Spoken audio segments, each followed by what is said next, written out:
Welcome, everybody, to this episode of The Monthly Blend, a monthly video podcast brought to you by Next, powered by Shulman Rogers and Connectpreneur. I'm Tian Wong, founder and host of the Big Idea Connectpreneur community, which is a global community of over 25,000 investors, founders, business leaders, and investors from around the world. And I'm also the CEO of Opus 8, which helps companies and alternative investment managers raise money through our network of over 3,400 accredited private investors, angels, and family offices throughout the U.S. Along with my co-host, Anthony Millen, who is the founder and chair of Next, powered by Shulman Rogers, we are pleased to bring you this monthly video podcast, which covers trends, information, and interesting research and tidbits, as well as fascinating interviews with game changers and newsmakers here in the Washington, D.C., Baltimore Metroplex. Anthony and I started this podcast about a year and a half ago as a way to increase awareness of cool, innovative happenings in our region, to break down silos, and to serve as a mechanism to do our part in helping to bring the region together and to help foster innovation and entrepreneurship here. Today, we're absolutely thrilled to have a conversation with three leaders from Connected DMV, which is powering the Potomac Quantum Innovation Center.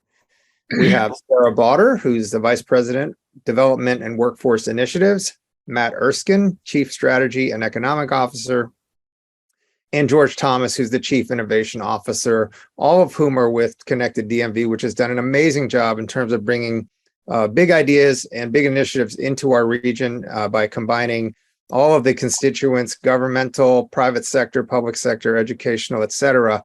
And congratulations to all of you guys. And I'd love to have each of you do a brief introduction of yourselves, and then we'll turn it over to Anthony. But Sarah, why don't we start with you? Welcome.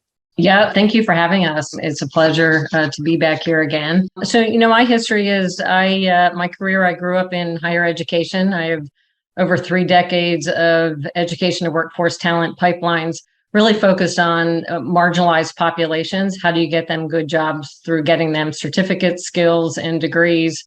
And I also worked for Bill and Melinda Gates Foundation. So I had the advantage of sitting on that perch and actually seeing my own industry, higher ed, from a very different lens. And so now I serve as the Vice President for Education to Workforce Talent Pipelines at Connected DMV. Terrific. How about you, Matt? Can you say a few words about yourself? Yes, thank you, Tian and Anthony. Great to be back with you. Really appreciate the opportunity. Yeah, so my background really is mainly at the intersection of the public and private sectors with a big focus on economic development. And I've done that at the regional level here in the greater Washington region, both before Connected DMV and also at the state level in Virginia and at the federal level with U.S. Department of Commerce. And so, you could say that this region is my passion, and responsible regional growth and prosperity is my passion as well. So super excited to talk about what we have going on with Connected DMV. Awesome. Thank you so much, Matt. Great to have you back. And then last but not least, George, welcome. Thank you, Tian. Thank you, Anthony. It's great to be back. Thank you both for what you do for our region to get the word out for many of the great initiatives that are happening in our region. My background, very briefly, is I'm an engineer by background and spent a good portion of my early career building physical things, and then somehow kind of moved over to doing complex programs in the not so physical things. I've spent a good chunk of my career in running complex programs, that is commercialization and leading to adoption of new disruptive technologies. I served some time at IBM. I've served some time at other kind of engineering firms doing the same role.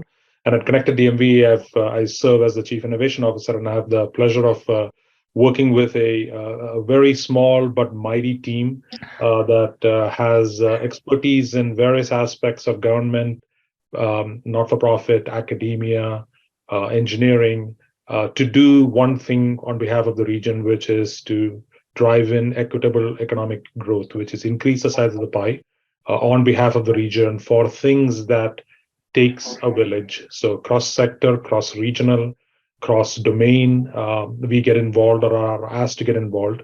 And quantum is one of those initiatives that has tremendous promise for humanity and for our region. And we're very pleased to be a participant through the Potomac Quantum Innovation Center in pulling together the inaugural Quantum World Congress in the region.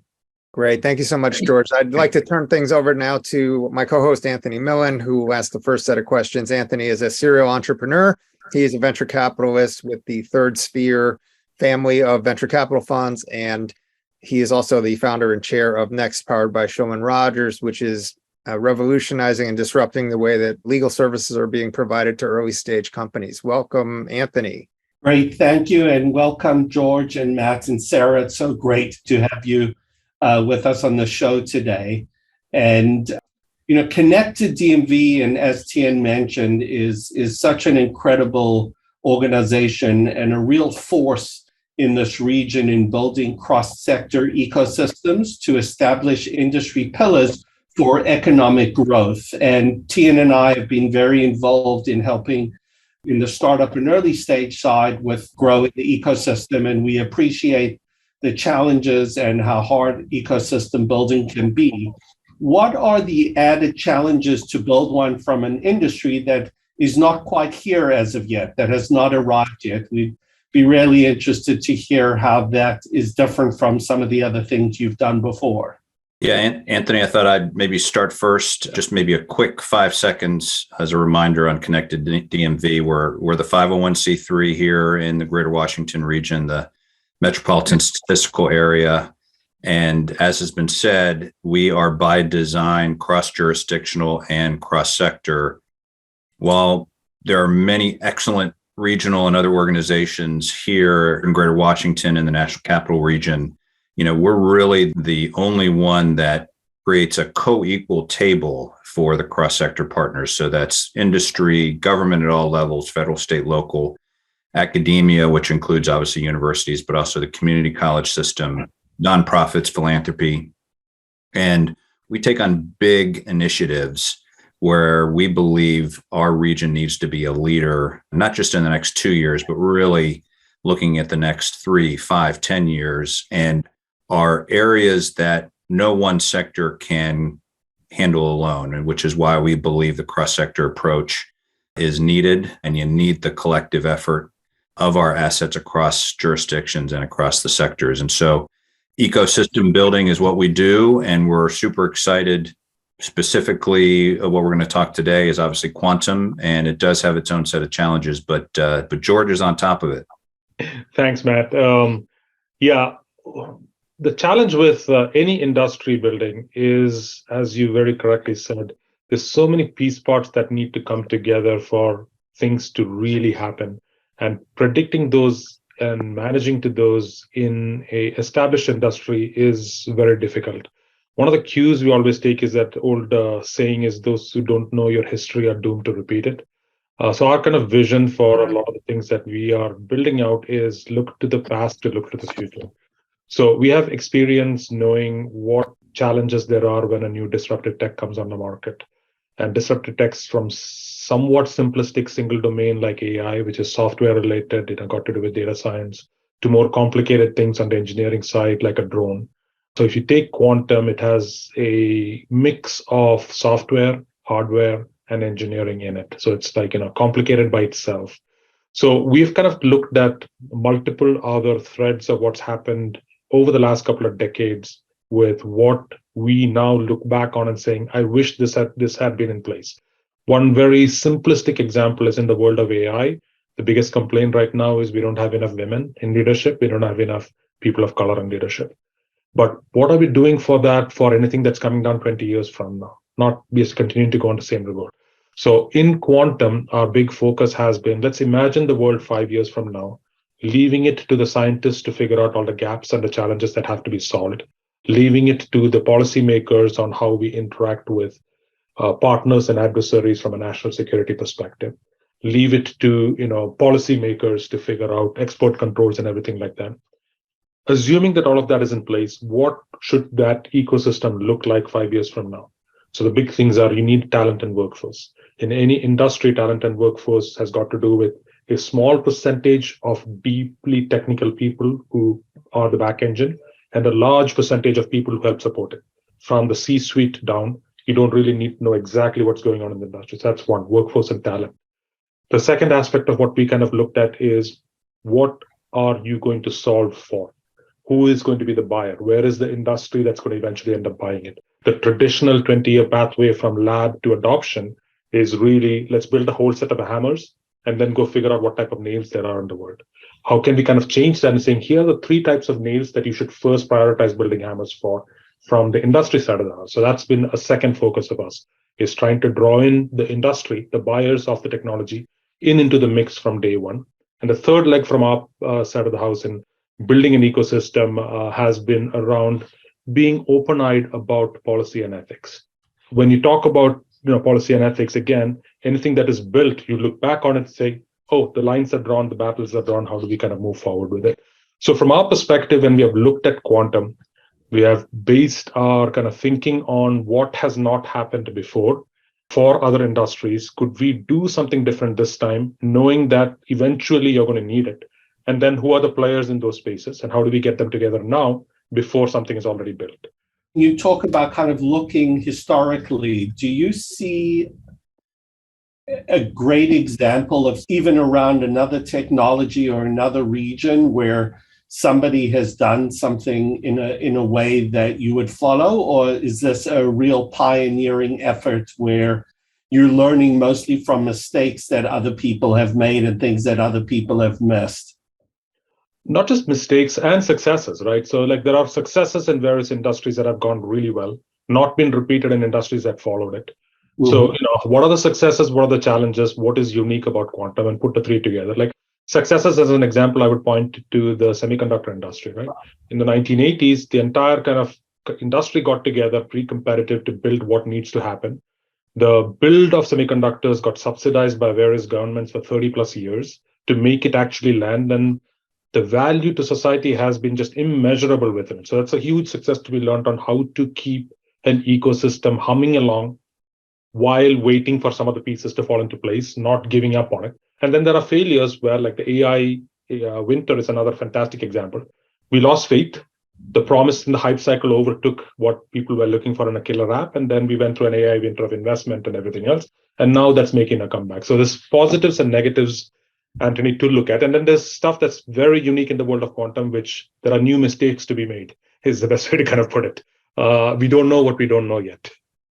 One thing that would be helpful before we kind of go into talking a little bit about the Quantum World Congress is just for people who are listening, if you could just, if one of you could just give kind of a 30-second summary of quantum, just to give people context. We kind of talking about this emerging, game-changing industry, but just to give people who maybe haven't heard about it before and just kind of a quick synopsis of what it is and why you're so excited with it.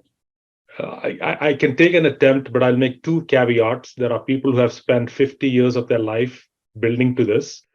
Niels Bohr said, if you understand quantum, you don't understand quantum. And I'm going to use big animal pictures to explain something that could not be explained by big animal pictures to something that Einstein called the spooky science.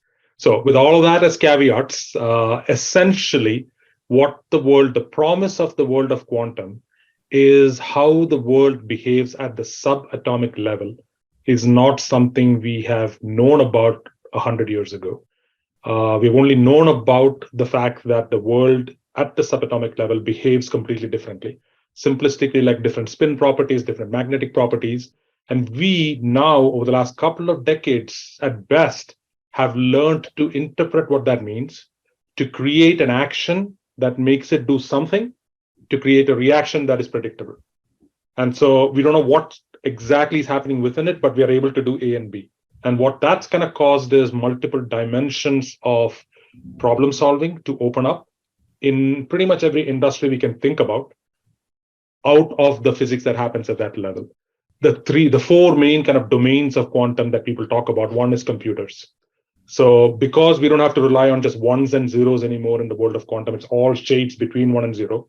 You have entirely new types of computing that can be done, and you have a incrementally different speed of computing that can be done. 2 different issues coming up. And through both of those, you can solve all kinds of different problems. You can create all kinds of issues, kind of rethink how we use computers today. It's been stated that the step from an abacus to a PC is a smaller step than from a PC to a quantum computer when it happens. So that's how profound the compute world is.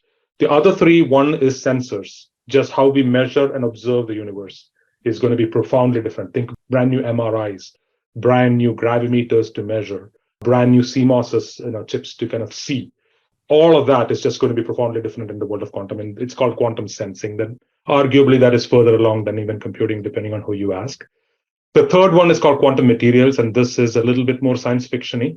It is again taking advantage of the properties at that subatomic level to imagine new types of materials, new types of kind of entirely new kind of Star Trek-y type things you could do with materials. And the fourth one is the one that gets a lot of press.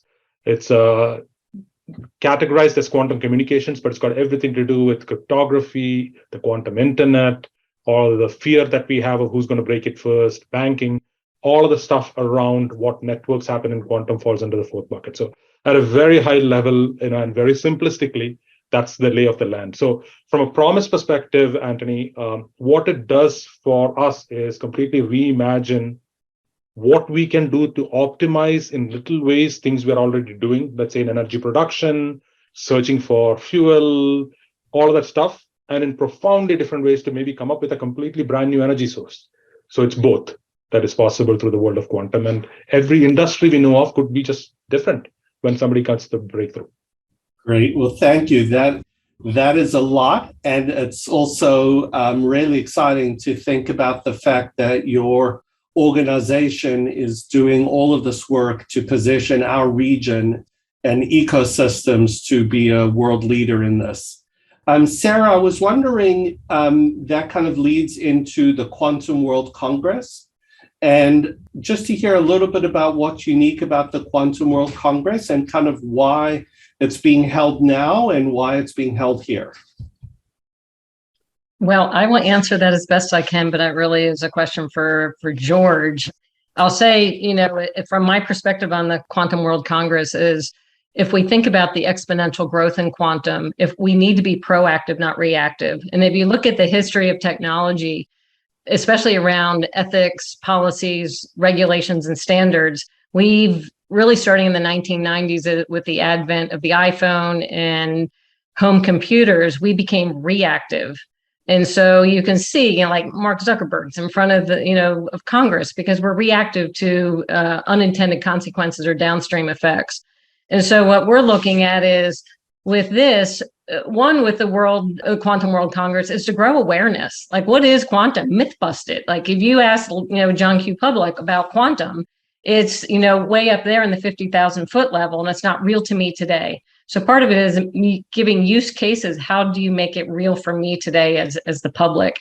Two is to bring people together. As Matt started off with, we are just excellent at bringing all the voices to the table and having them have an equal dialogue. All those different lenses are super important.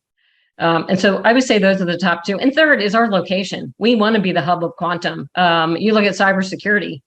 We are the number one cybersecurity hub. We want to be the number one quantum hub. So, George, your thoughts?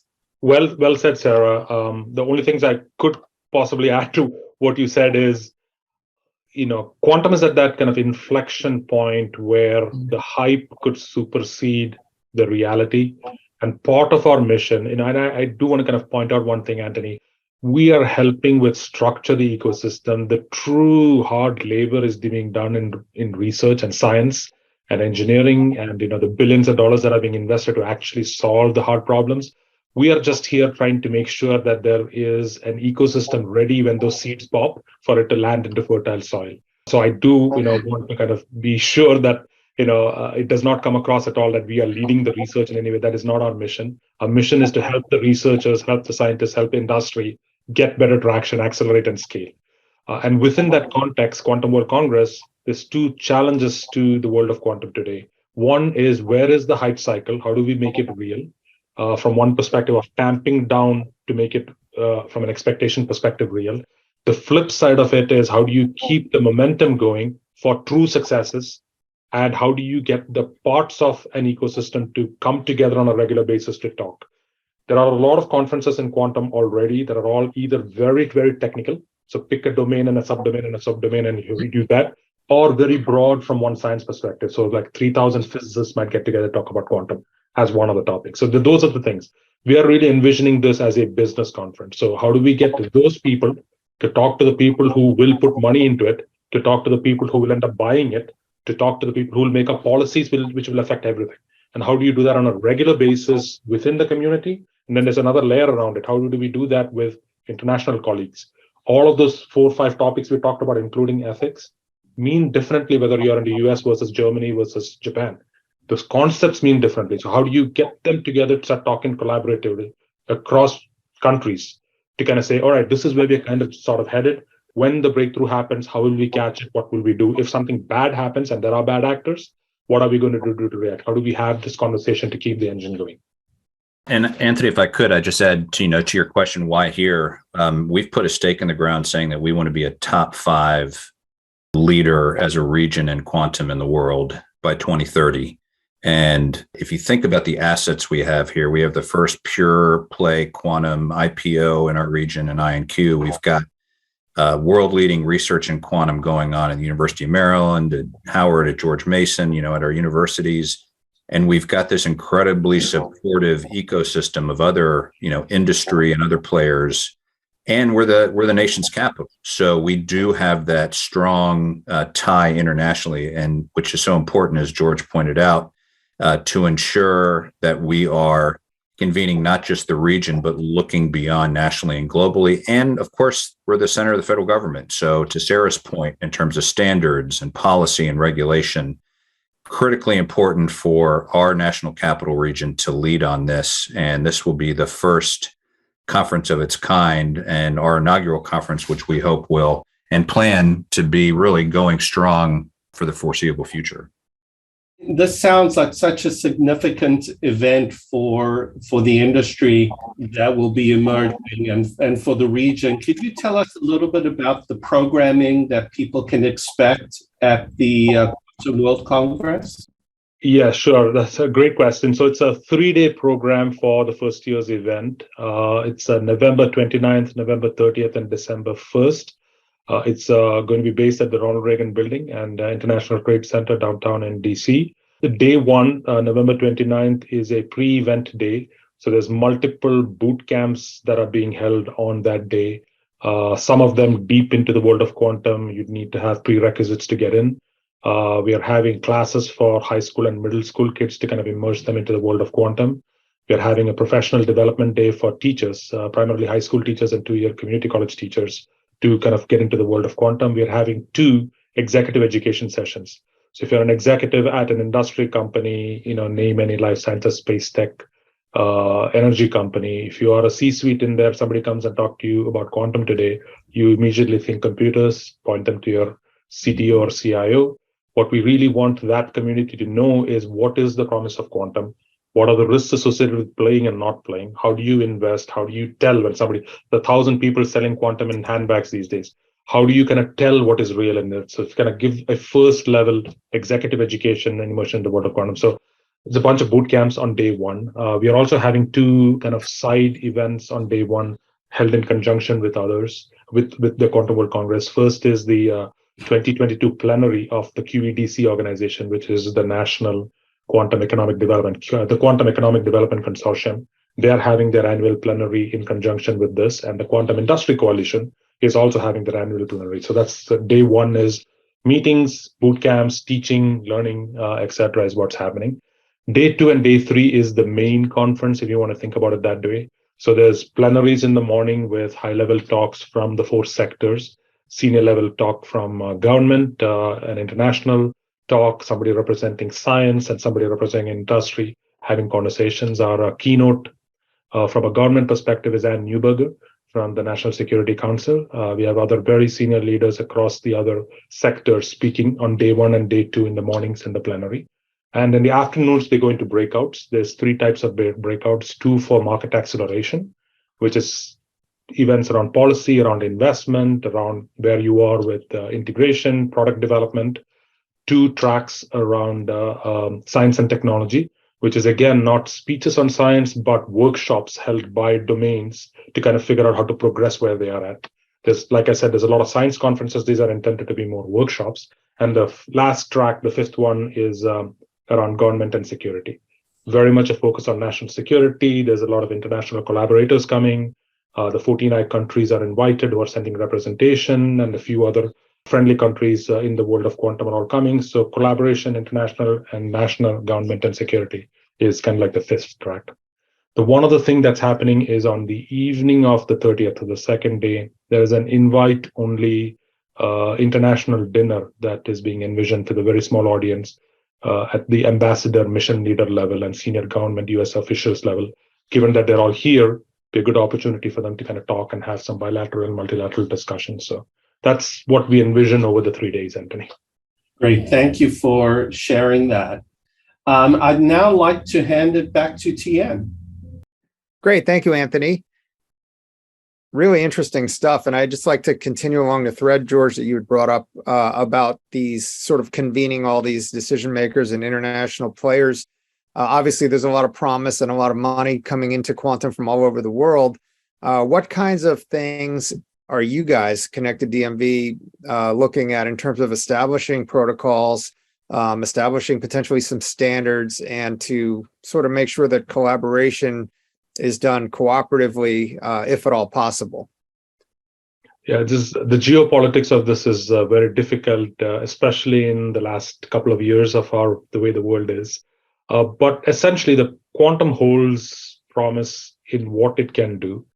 There is multi-billion-dollar investments going from private sector and governments in pretty much every major country in the world to unearth what that is. Much of it is spent on defense, national security type stuff, but a good chunk of it is spent on what is considered to be the most promising industries. Life sciences and biotech is one, financial services is another, and anything to do with logistics, production, is a third. And what that really kind of then becomes is there is a lot of fear and uncertainty and doubt on quantum cryptography. There's a whole kind of suite and world that's called post-quantum cryptography, where today there is a lot of kind of taking data of others and just storing it. You can't read it because it is protected. But the goal for the people who are collecting the data is one day quantum will unlock it, and then you can go and read everything. Because the protections we have in place today are meaningless in the world of quantum. So there's a whole sequence and an entire science now dedicated to post-quantum cryptography. How do we protect our data now, knowing that someday somebody will break it in the future, without knowing how they're going to break it or what quantum is going to be? So you can imagine kind of like the cat and mouse game that's going on in that regard. That is significantly impactful of geopolitics. The other place where geopolitics is very impacted is what do you use the technology for, the use cases themselves. You can, as with any technology, it can be used for good and bad. The use cases are very much dependent on where the money goes. So managing that is taking the entire world to kind of come together, because the fundamentals of any new technology is there's never enough people, there's never enough time to kind of do everything yourself. So you have to, by definition, collaborate. So who do you collaborate with? How do you collaborate? What are the boundaries of that? Is a lot of kind of like the geopolitics navigation, where the investment is going, where the co-investment is going. So many countries, if I just stick with our own, the US has bilateral agreements and a few multilateral agreements on quantum with many friendly countries now in place for defining the individual relationships within it. Other countries are doing the same with each other. So there is this kind of network of collaborations happening in very defined spaces of quantum, in the hope that by coming together, you can maybe go faster and do more together. And that collaboration includes investment, co-investment in stuff, co-development of stuff. So that's, it is a complicated kind of answer to a question, but it reflects pretty much any such geopolitical topic that you can think about these days. Quantum is reflected exactly in that.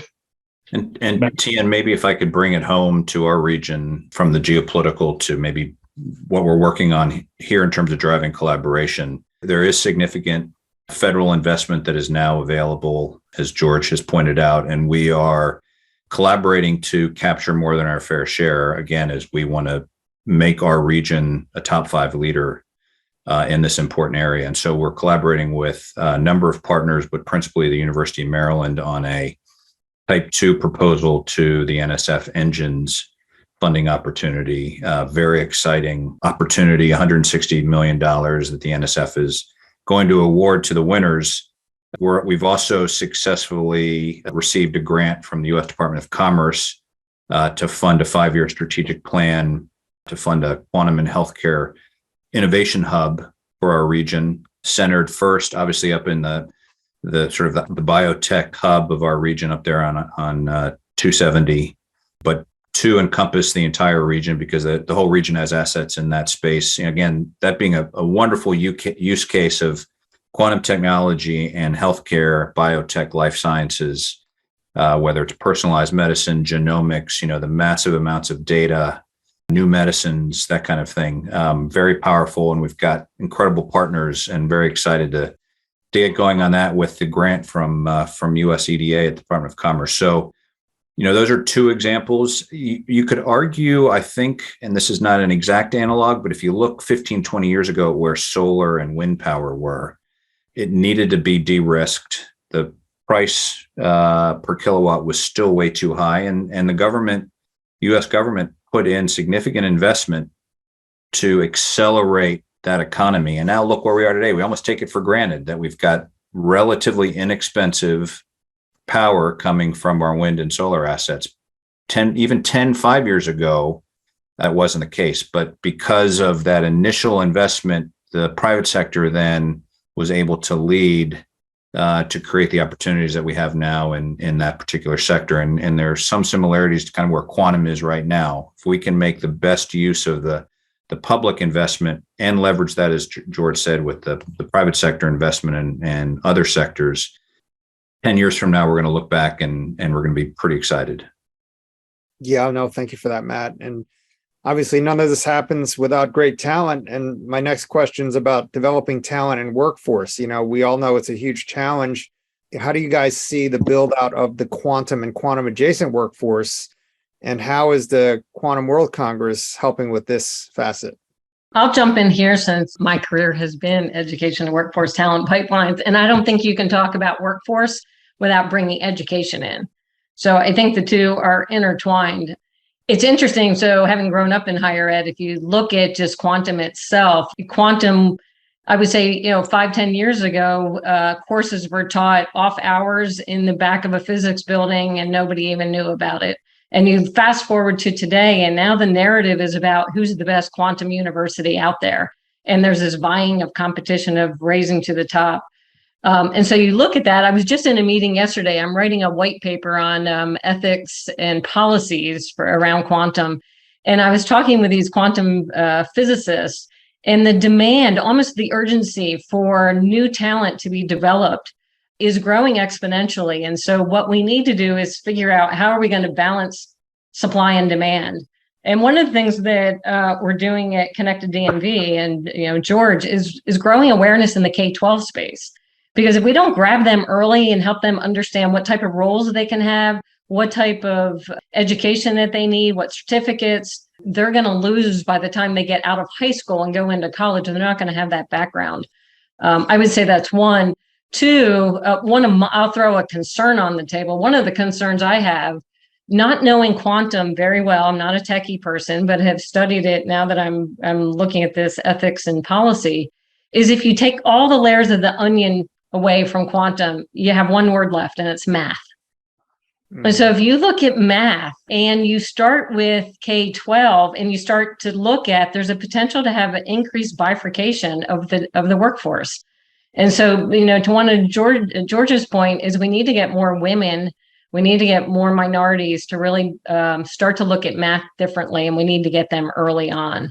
And then I would add, we need to myth bust about quantum. Nature abhors a vacuum, and that's a good saying, especially around quantum, because there's so much ambiguity, and people think you have to have a PhD. So they immediately knock it out of their head. I can't get into quantum. And that is not true at all.